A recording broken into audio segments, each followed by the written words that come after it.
அலைக்கும் வரஹ்மத்துல்லாஹி வபரகாத்துஹு. ரசூல் ஸல்லல்லாஹு அலைஹி வஸல்லம் அவர்கள் தூங்கிக்கிட்டு இருக்கையில் 2 வானவர்கள் எழுப்பி அவர்களை கூட்டிகிட்டு போகிறாங்க.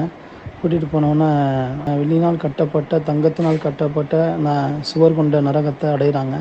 அங்கே ஒரு சிலர் இந்த வானவர்கள் அவங்கள எதிர்நோக்கி வர்றாங்க. அதில் உடலமைப்பில் பாதி இதுவரைக்கும் நீங்கள் பார்த்ததிலே அழகான தோற்றத்தை உடையவர்களாகவும், இன்னொரு பாதி உடலமைப்பில் பார்த்தீங்கன்னு சொன்னால் இதுவரைக்கும் நீங்கள் பார்த்ததுலே அருவருப்பான தோற்றம் கொண்ட அந்த மனிதர்களை எதிர்நோக்குறாங்க.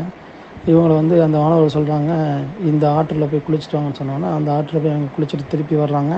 முன்னால் அந்த அருவருப்பான தோற்றம் மறைஞ்சி பளபளப்பாக அழகாக ரொம்ப அழகாக ஆயிடுறாங்க. அப்போ அந்த மாணவர்கள் ரசூல் ஸல்லல்லாஹு அலைஹி வஸல்லம் சொல்கிறாங்க, இவர்கள் யார் என்று சொன்னால், அதாவது உலகத்தில் நற்செயல்களையும் தீய செயல்களையும் கலந்து விட்டவர்கள் அப்படின்னு ரசூல் சொல்லி காட்டுறாங்க. இவர்கள் தோற்றம் மாற்றப்பட்டதுக்கு காரணம் அல்லாஹ் இவருடைய பாவத்தை மன்னிச்சிட்டான் அப்படின்னு சொல்கிறாங்க. அஸ்ஸலாமு அலைக்கும் வரஹ்மத்துல்லாஹி வபரகாத்துஹு. அல்லாஹ் நம்மை பாதுகாப்பானாக.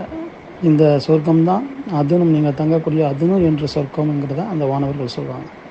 அல்லாஹ் சிறந்த சுவர்க்கத்தை அல்லாஹ் நமக்கு வழங்குவானாக. அஸ்ஸலாமு அலைக்கும் வரஹ்மத்துல்லாஹி வபரகாத்துஹு.